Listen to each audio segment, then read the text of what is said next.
तो दोस्तों, इस मूवी की शुरुआत होते ही हम एक 8 साल के बच्चों को देखते हैं जो कि काफ़ी ज़्यादा घबराया हुआ रहा करता था। उस बच्चे के पेरेंट्स भी इस बात को लेकर काफ़ी परेशान थे। फिर एक दिन उस बच्चे के पेरेंट्स अपने घर पर कुछ एग्जॉर्सिस्ट को बुलाते हैं, जिनमें से एक कपल होता है और एक चर्च के फादर। इस बच्चे का नाम डेविड होता है और इस बच्चे की एक सिस्टर भी होती है और उस वक्त डेविड के सिस्टर के फ्रेंड भी वहाँ पर मौजूद थे और वो डेविड को काफ़ी ज़्यादा पसंद करता था, इसलिए वो खुद डेविड को उसके रूम में सुलाने जाता है और फिर डेविड को सुलाकर वो उसके रूम से चला आता है। पर डेविड को ऐसा फील हो रहा था जैसे कोई उसके रूम का डोर ओपन करने की कोशिश कर रहा हो और वो डर कर अपने बाथरूम में जाकर छुप जाता है, मगर उसे वहाँ भी किसी के हाथ नजर आ रहे थे। फिर अचानक से वहाँ खून आने लगता है, जिसे डेविड देखकर काफ़ी ज़्यादा डर जाता है और चीखने लगता है। उसकी चीखें सुनकर घर के सभी लोग डेविड के रूम में आते हैं, मगर अब डेविड अचानक से बहुत ही ज़्यादा गुस्से में आ चुका था। वो खुद को कंट्रोल नहीं कर पा रहा था और तो और वो अपने फादर पर चाकू चला देता है। फिर वहाँ मौजूद एक्सॉर्सिस्ट उसे उठाकर स्टेज से नीचे लेकर आते हैं और डेविड वापस आते हुए भी वॉल्स पर स्क्रैचेस लगाता हुआ आ रहा था। उसे देखकर ऐसा लग रहा था जैसे उसे किसी ने पॉजेस कर लिया हो। फिर वो लोग डेविड को टेबल पर रख देते हैं और डेविड के हाथ पैर जोर से पकड़ लेते हैं और चर्च के फादर कुछ मंत्र पढ़ने लग जाते हैं और डेविड के मुंह से झाग निकल रहा था और डेविड खुद को बहुत ही डरावनी तरीकों से मरोड़ रहा था ताकि वो छूट सके। फिर वहाँ तेज़ हवाएं चलने लगती है और एक प्लेट आकर फादर के सर पर लगता है। ये सब देखकर डेविड के सिस्टर का फ्रेंड डेविड की तरफ देखते हुए कहता है कि तुम जो भी हो, प्लीज़ इस बच्चे को छोड़ दो, तुम इसकी बॉडी से निकल जाओ, इसे जाने दो। तुम चाहो तो तुम मेरी बॉडी में आ जाओ, मगर इस बच्चे को छोड़ दो। वो ये सब कुछ इसलिए कह रहा था क्योंकि वो डेविड को बहुत ही ज़्यादा लाइक करता था। ये कहते ही वो डेविड की आंखें नॉर्मल होने लग जाती है और वो स्पिरिट डेविड की बॉडी से निकलकर उसके सिस्टर के फ्रेंड के अंदर आ जाती है और अब उसकी कंडीशन ख़राब होने लगी थी। दूसरी तरफ हमें ये दिखाया जाता है कि जब डेविड पॉजेस्ड हुआ था तो अब उसने मेल एक्सॉर्सिस्ट पर भी अटैक करा था और उसकी हालत बुरी तरह से ख़राब हो चुकी थी और उसे हॉस्पिटल ले जाया गया था। डॉक्टर उसके वाइफ को कहते हैं कि आपके हस्बैंड को हार्ट अटैक आया है, किसी चीज़ ने उसे बुरी तरह से डरा दिया है।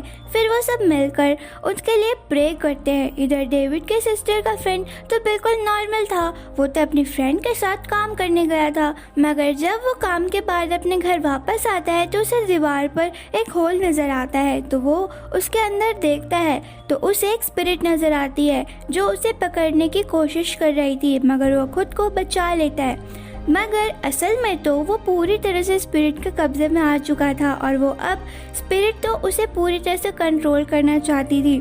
फिर वो पेड़ पर चढ़कर अपना काम करने लगता है, मगर उसकी मशीन ऑन नहीं हो रही थी। तो वो अपने घर की तरफ देखता है जहाँ उसे एक स्पिरिट नज़र आ रही थी जो कि उसकी तरफ ही देख रही थी और तभी वो मशीन भी ऑन हो जाती है, जिससे वो बुरी तरह से इंजर्ड हो सकता था, मगर वो मशीन को नीचे फेंक देता है और इंजर्ड होने से बच जाता है और वो काफ़ी ज़्यादा डर चुका होता है और वो वहाँ से जाने लगता है, मगर उसकी फ्रेंड उसे रोक लेती है। इधर मेल एक्सॉर्सिस्ट को भी होश आ गया था। वो अपनी वाइफ को यानी कि फीमेल एक्सॉर्सिस्ट को कहते हैं कि वो स्पिरिट अब डेविड के बॉडी से निकलकर उसकी सिस्टर के फ्रेंड के बॉडी में आ चुकी है। वो स्पिरिट काफ़ी ज़्यादा खतरनाक है, तुम प्लीज़ उन्हें कॉल करके इस बारे में अलर्ट करो। फिर वो डेविड के सिस्टर को कॉल लगाती है, मगर वो कॉल नहीं उठाती क्योंकि वो उस वक्त काफ़ी लाउड म्यूज़िक सुनकर डांस कर रही थी ताकि उसके फ्रेंड को थोड़ा अच्छा फील हो, मगर उसके फ्रेंड की हालत तो काफ़ी ख़राब ही होते जा रही थी। वो तो बहुत ही ज़्यादा वीक फील कर रहा था। इधर कॉल ना उठाने पर फीमेल एक्सॉर्सिस्ट पुलिस को कॉल लगा देती है और डेविड के घर पर जाने को कहती है और डेविड के सिस्टर जिसके साथ डांस कर रही थी वो अचानक से घोस्ट बन जाता है। वो काफ़ी ज़्यादा डरावना लग रहा था, जिसे देखकर वो काफ़ी डर जाती है और वहाँ से भागने लगती है अपने फ्रेंड को लेकर, मगर उसका फ्रेंड अचानक से उस घोस्ट पर हमला कर देता है और उसे वहीं पर मार देता है क्योंकि उसके अंदर स्पिरिट आ चुकी थी। इधर पुलिस भी आ रही थी। उस लड़के के शर्ट में बहुत ही सारा खून लगा हुआ था और उसकी आंखें भी चेंज हो चुकी थी। फिर उसे देखते ही रोक लिया जाता है और पुलिस उससे कहते हैं कि तुम्हारे शर्ट में तो बहुत सारा खून लगा हुआ है, तुम प्लीज मेरे साथ चलो। और फिर हम देखते हैं कि वो दोनों एग्जॉर्सिस्ट कहते हैं कि इस लड़के के अंदर स्पिरिट है जो कि काफ़ी खतरनाक है, और वो ये भी कहते हैं कि अगर तुम्हारे अंदर स्पिरिट नहीं है तो तुम ये बाइबल पढ़ के दिखाओ, अगर वो स्पिरिट तुम्हारे अंदर होगी तो वो तुम्हें बाइबल पढ़ने नहीं देगी। और जैसे ही वो लड़का बाइबल पढ़ता है तो उन्हें ये पता लगता है कि वो स्पिरिट अभी उसके अंदर नहीं है और उसे जिस आदमी को मारा था उसके लिए अब केस बन चुका था और पुलिस उस लड़के को अरेस्ट करने वाली थी। और फिर वो दोनों एग्जॉर्सिस्ट उस लड़के के लॉयर से मिलते हैं और उन्हें बताते हैं कि ये मर्डर किसी स्पिरिट ने किया है, ना कि उस लड़के ने। तो वो लॉयर कहती है कि क्या तुम पागल हो चुके हो, आखिर कौन तुम्हारी इन बेतुकी बातों पर बिलीव करेगा, ऐसा पॉसिबल ही नहीं है। तो मेल एग्जॉर्सिस्ट जवाब में कहते हैं कि ठीक है, आप आज हमारे घर आ जाना रात को, आपको खुद पता चल जाएगा कि स्पिरिट है या नहीं। अगर आपको मेरी बातों पर यकीन नहीं हुआ तो आप इसको अरेस्ट कर सकते हो। तो वो लॉयर बड़े ही कॉन्फिडेंस से कहती है कि ठीक है, मैं आ जाऊंगी।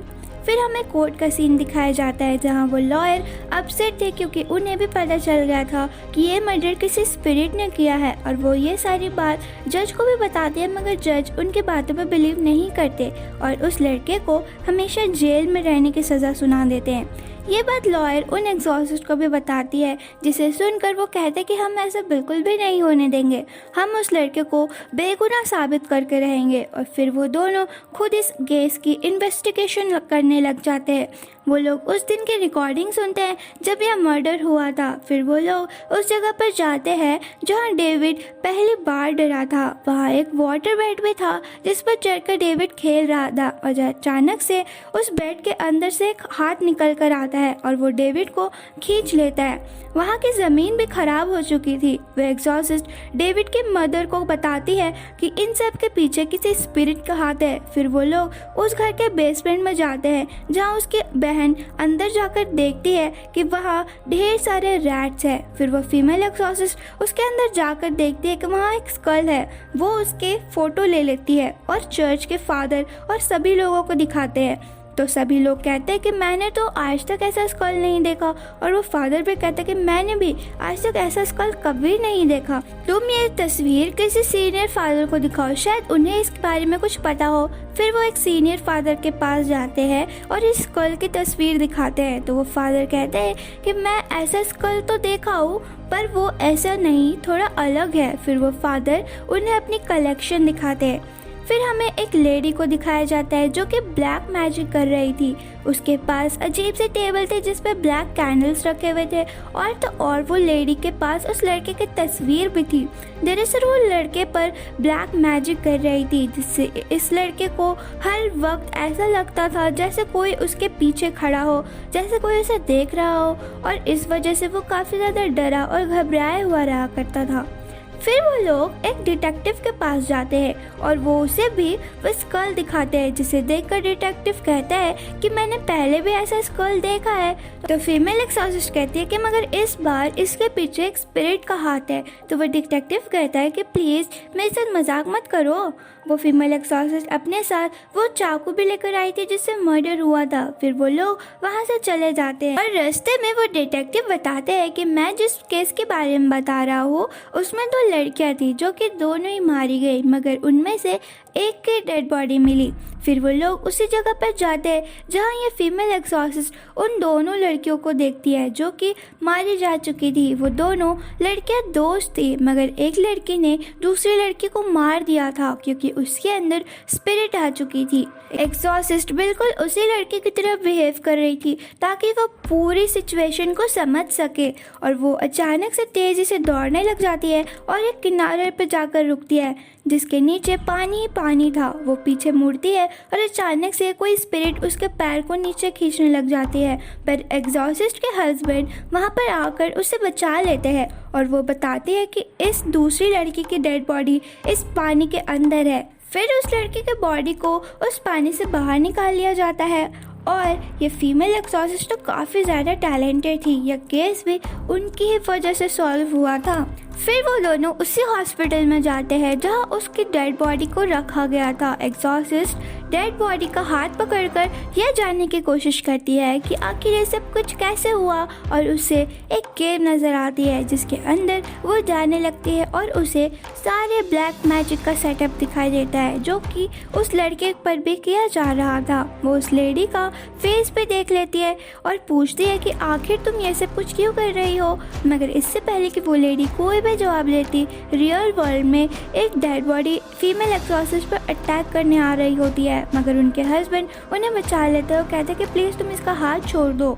फिर वो वापस अपने घर आते हैं और उनके जूनियर वहाँ पे उन्हें बुक दिखाते हैं जिनमें लिखा होता है कि कैसे ये औरत ब्लैक मैजिक कर रही है, और एग्जॉर्सिस्ट उस बुक को पढ़ने लगते हैं जिससे उन्हें एक विजन नज़र आता है जिसमें एक स्पिरिट उन पर अटैक कर रही होती है और वो अपने बचाव में चाकू लेकर वापस वार करने जा रहे होते हैं, मगर उनका हाथ उनका जूनियर रोक देता है और कहता है कि आप ये क्या कर रहे हो, आप अपनी ही वाइफ को मारने वाले थे। दरअसल वो स्पिरिट ही ये सब कुछ कर रही थी, वो फीमेल एक्सॉर्सिस्ट को मार देना चाहती थी क्योंकि वो उनके लिए खतरा बन चुकी थी। फिर वो फीमेल एक्सॉर्सिस्ट उस सीनियर फादर से मिलने जाती है जो कि उन्हें एक बच्चे की फ़ोटो दिखाते हैं और कहते हैं कि ये एक विच है। तो एक्सॉर्सिस्ट कहती है कि आपने हमें ये बात पहले क्यों नहीं बताई। तो फादर कहते हैं कि मैंने इसलिए नहीं बताया क्योंकि ये मेरी ही बेटी है। फिर वो एक्सॉर्सिस्ट को एक केव दिखाते हैं जो कि उनके विजन में भी पहले वो देख चुकी थी, और फिर वहीं पर वो विच भी होती है जो कि ब्लैक मैजिक कर रही होती है, और यही फादर की बेटी भी थी। फिर हम देखते हैं कि वो विच ऊपर आती है और अपने फादर को ही मार देती है, और ये एग्जॉर्सिस्ट के पास अच्छा मौका था क्योंकि उनके सामने वही ब्लैक मैजिक वाली टेबल थी जिससे वो ये सब कुछ कर रही थी। वो उस टेबल को गिराने की कोशिश करती है मगर वो काफ़ी ज़्यादा भारी होता है और वो उसे गिरा नहीं पाती, और तभी वो विच भी वहाँ आ जाती है और एग्जॉर्सिस्ट पर अटैक करने लग जाती है। और अब वहाँ पर एग्जॉर्सिस्ट के हस्बैंड भी आ गए थे, यानी कि मेल एग्जॉर्सिस्ट, और वो अपनी वाइफ को फील कर लेते हैं और बेसमेंट का लॉक तोड़ने लग जाते हैं। इधर वो फीमेल एग्जॉर्सिस्ट काफ़ी मुश्किल में थी, वो अपनी जान बचाने के लिए भाग रही थी लेकिन उसे कोई भी रास्ता नहीं नज़र आ रहा था। फिर उसे अपने सामने एक मिरर नज़र आता है और वो चारों तरफ खुद को ही देख पा रही थी, और पीछे से वो विच भी आ रही थी और वो चाकू से एग्जॉर्सिस्ट पर अटैक कर देती है, मगर वो पत्थर से विच के सर पे मार देती है और वहाँ से भाग जाती है। और अब वो विच फीमेल एग्जॉर्सिस्ट के रूप में उसके हस्बैंड के पास जाती है और उसे अपने काबू में कर लेती है। वहीं दूसरी तरफ डेविड के सिस्टर के फ्रेंड की कंडीशन काफ़ी ज़्यादा ख़राब होने लगी थी। वो बॉडी को अजीब तरीक़ों से मूव करने लग रहा था और उसे जेल के बेड में बांध कर रखा गया था। ऊपर से उस पर मर्डर का इल्ज़ाम भी था और उसके अंदर स्पिरिट भी थी। इधर वो विच मेल एग्जॉर्सिस्ट को अपने कंट्रोल में कर रही थी और वो उसे कहती है कि तुम अपनी वाइफ को इस हैमर से मार दो, और क्योंकि वो पूरी तरह से विच के कंट्रोल में था तो वो अपनी वाइफ को मारने चले भी जाते हैं। मगर इससे पहले कि वो अपनी वाइफ को मार दे, उन्हें वो सारी बातें याद आने लग जाती है कि कैसे वो अपनी वाइफ से मिले और उन्हें प्यार हो गया, और वो अपनी वाइफ और फैमिली से कितना ज़्यादा प्यार करते हैं। और ये सोचते ही वो हैमर टेबल पर मार देते हैं और वो टेबल टूट जाती है, और अब वो विच के कंट्रोल से बाहर आ चुके थे और डेविड के सिस्टर के फ्रेंड के अंदर जो स्पिरिट थी वो भी जा चुकी थी जिससे वो विच कंट्रोल कर रही थी, और वो विच खुद भी अब बहुत ही ज़्यादा वीक होने लगी थी और वो मर जाती है। फिर हम देखते हैं कि डेविड के सिस्टर काफ़ी ज़्यादा टेंशन में है क्योंकि उसके फ्रेंड को 5 साल की सज़ा सुना दी गई है, क्योंकि कोर्ट में अब भी साबित नहीं हो पाया था कि ये मर्डर किसी स्पिरिट ने करा है। मगर डेविड के सिस्टर ये जानते हुए भी कि उसके फ्रेंड को 5 साल की सज़ा हुई है, वो अपने फ्रेंड के साथ शादी कर लेती है और अक्सर उससे मिलने भी जाया करती थी। मगर बाकी सारे केसेस सॉल्व हो चुके थे और वो सारे स्पिरिट्स भी जा चुकी थी जो इन लोगों को परेशान किया करती थी। और अब ये कहानी यहीं पर ख़त्म हो जाती है। आई होप आपको ये मूवी अच्छी लगी हो। Thank you.